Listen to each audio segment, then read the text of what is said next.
Hello साथियों, नमस्कार। साथियों, जैसे कि हम अपने मन का उपयोग करके अपने वांछित फल प्राप्त कर लेते हैं, लेकिन कभी कभी हम अपने मन की शक्ति का पूरा उपयोग न करके अच्छा परिणाम नहीं प्राप्त करते हैं। आइए आज हम ये जानने की कोशिश करते हैं कि हम अपने मन की शक्ति को कैसे बेहतर या और बड़ा करके बेहतर रिजल्ट्स प्राप्त कर सकते हैं, बेहतर सफलता कैसे प्राप्त कर सकते हैं। इसके लिए मैं आज एक आपके सामने साधारण सा मॉडल जिसका नाम है LFOT। LFOT का मतलब होता है लीस्ट फाइनाइट ऑब्जेक्टिव टेक्निक। इसमें सबसे पहले मैं बात करना चाहता हूँ फाइनाइट की। यूँ तो ये मैथमेटिकल टर्म है, लेकिन माइंड साइंस के अनुसार इसे हम इस प्रकार से परिभाषित कर सकते हैं। मन हमारा जिस सीमा तक काम करता है उसे हम फाइनाइट कहेंगे।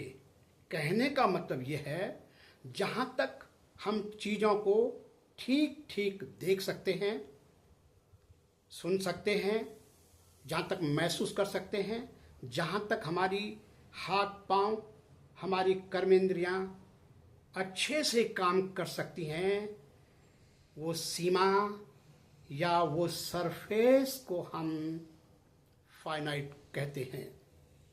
अब फाइनाइट को हम फिजिकल एस्पेक्ट में और बेहतर ढंग से जानने की कोशिश करते हैं। यह मुख्य रूप से दूरी, समय, ऑब्जेक्टिव और घटना पर आधारित है, और इन सब को समझने के लिए सबसे आवश्यक है समय।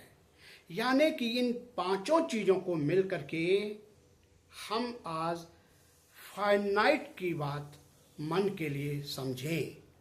मन इन चीज़ों को जहाँ तक अच्छे ढंग से समझ लेता कार्य करता है, वो हमारे मन के लिए फाइनाइट होता है।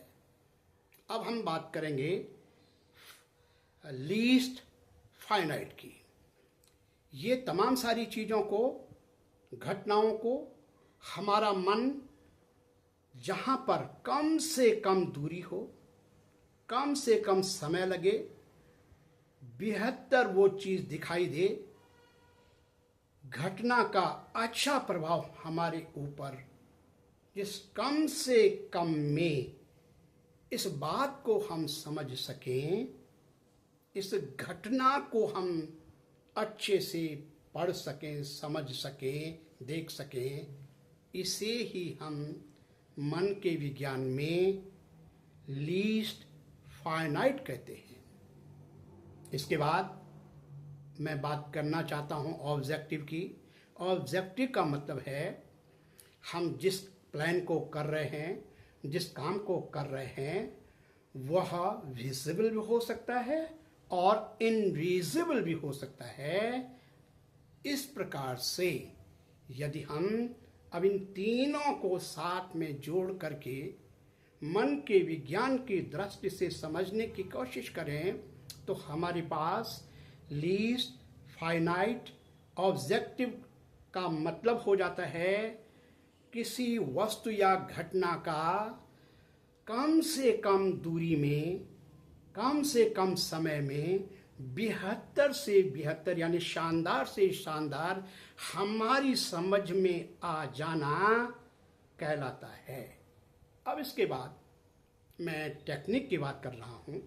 टेक्निक का मतलब तकनीकी से होता है, और हम जानते हैं कि तकनीक का मतलब होता है हमारे अंदर या हमारे बाहर एक ऐसा गुण, एक ऐसा साधन जिससे कि हम अपने कार्य को आसानी से कर सकते हैं। और यदि मैं अंदर की बात करूं, इसको मन के दृष्टि से समझने की बात हम करें, तो इसमें अब हम तकनीकी को अपने अंदर डाल करके ये कह सकते हैं कि तकनीक हमारे लिए वो एक ऐसा गुण है जिसके कारण हम अपने कार्यों को इफेक्टिव बनाते हैं। इसमें हम प्रक्रियाओं, विधियों और हमारे जो प्रयोगात्मक हमारे पास कौशल है, इन सब का उपयोग करते हैं। अब ये पूरा का पूरा जो टेक्निक है, ये एक तरीके से कौशल के रूप में बदल चुका है। अब पूरे पे ध्यान देते हैं तो जहां हमने अभी लीस्ट फाइनाइट ऑब्जेक्टिव को समझा और उसके बाद हम एक तकनीकी के जरिए जब इसको नए ढंग से समझेंगे तो ये स्मार्ट बन करके अब हमारे मस्तिष्क में छा जाता है। इसी को ही हम माइंड साइंस के अंतर्गत एक करिश्माई तरीका कहते हैं, जिसका नाम है लीस्ट फाइनाइट ऑब्जेक्टिव टेक्निक। अब हम इसका आगे किस प्रकार से उपयोग करेंगे, इस पर बात करेंगे। यह जो मॉडल है, यह न्यूरोसाइंस, साइकोलॉजी और कंप्यूटर साइंस से मिल करके बना हुआ है। लेकिन जब हम इसे गणित के नज़र से देखने की कोशिश करते हैं तो यही अब हमारे लिए ऑपरेशनल रिसर्च फॉर माइंड बन जाता है। OR फॉर माइंड बन जाता है। अब इसके पीछे इसका उपयोग किस प्रकार से हम करेंगे, इस पर मैं एक एक्सपेरिमेंट आपके सामने रख रहा हूँ। या तो हम डेली लाइफ में इसका उपयोग करते हैं। इसके लिए सबसे पहले हम एक, जैसा कि यूजुअली हम चश्मा पहनते हैं, एक चश्मा हमने लिया अपनी आँखों का सदुपयोग करने के लिए, उसका उपयोग ताकि हम देखने या पढ़ने में अच्छे ढंग से कर सकें। इस संबंधी मैं आँखों में चश्मा लगाना और जो पढ़ने का काम है, इन तीनों को सामने रखते हुए अब बात करना चाहता हूँ। ये जो देखने का कार्य है, इसमें 3 पार्ट हो गए: आँखें, चश्मा, टेक्नोलॉजी, और हमारा रखने का जो ऑब्जेक्ट है, किताब है, टीवी है या कोई पेपर, न्यूज़पेपर है।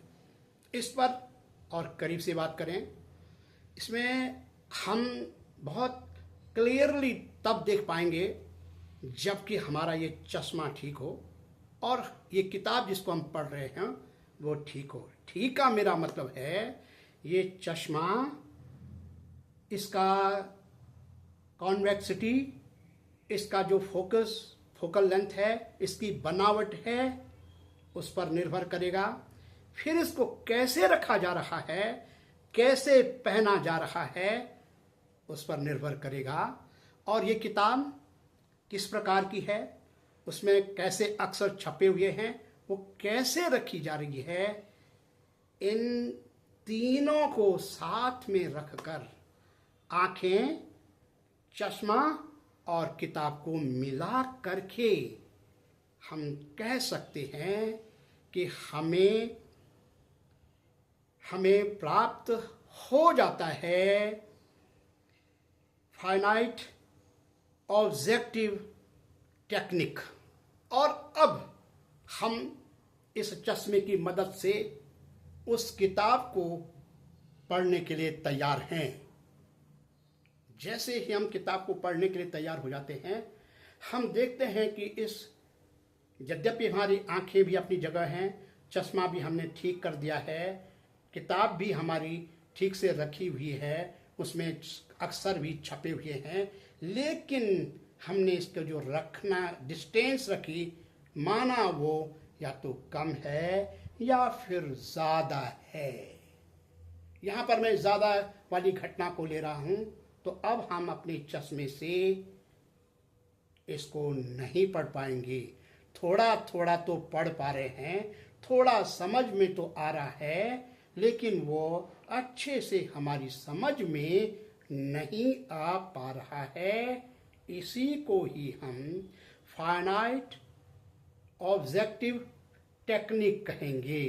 तीनों को मिलाकर के ये तैयार हो गया।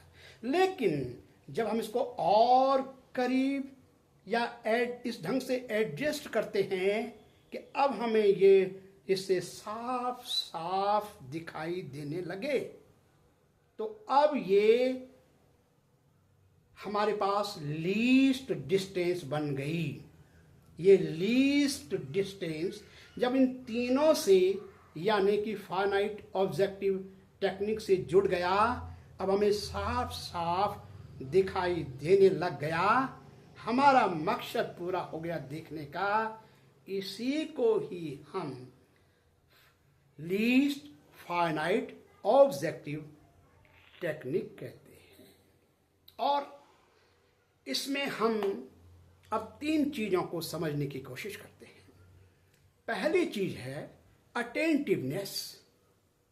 अटेंटिवनेस का मतलब हुआ हमने चश्मा कैसे रखा, किताब कैसे रखी। दूसरा है चश्मे का बनावट, लेंस की बनावट, और किताब की जो छपने या उसमें जो प्रकाशन है कैसा है, ये कहलाता है फोकसनेस, ये कहलाता है कंसंट्रेशन।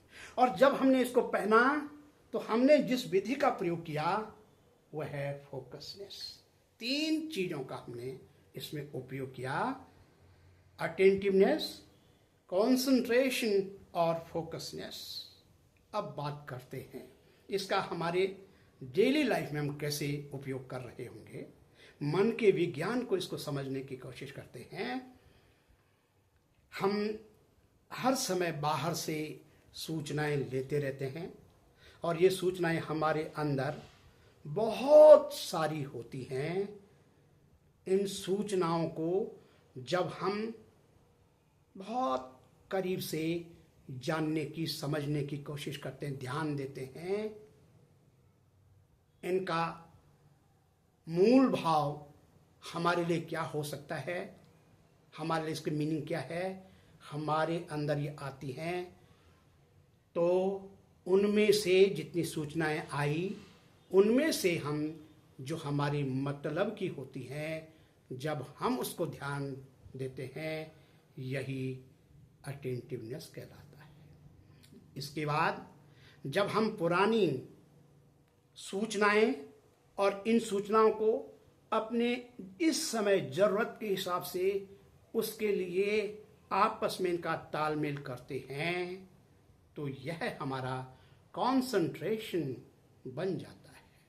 और जो ऑब्जेक्टिव हमारे सामने है, जब हम अटेंटिवनेस, कंसंट्रेशन का अपने लक्ष्य पे पूरा फोकस करते हैं, तो यह फोकसनेस बढ़ जाता है। इन तीनों के उपयोग से ही हम अपने किसी भी समय, किसी भी जगह पर इन तीनों का उपयोग करके अपने मन की शक्ति को जैसे चाहते हैं उसकी पावर को बढ़ा सकते हैं। और जब हम मन की शक्ति को बढ़ाना एक बार सीख जाते हैं, तो बार बार इसका उपयोग करते हुए मन के ऊपर हमारा अधिकार हो जाता है, मन पर हमारा कंट्रोल हो जाता है, और फिर हम जो अचीव करना चाहते हैं उसको कर सकते हैं। इस प्रकार से ये मॉडल जो कि लीस्ट फाइनाइट ऑब्जेक्टिव टेक्निक पर आधारित है, ये आजकल के समय में बहुत ही उपयोगी सिद्ध हो रहा है। धन्यवाद।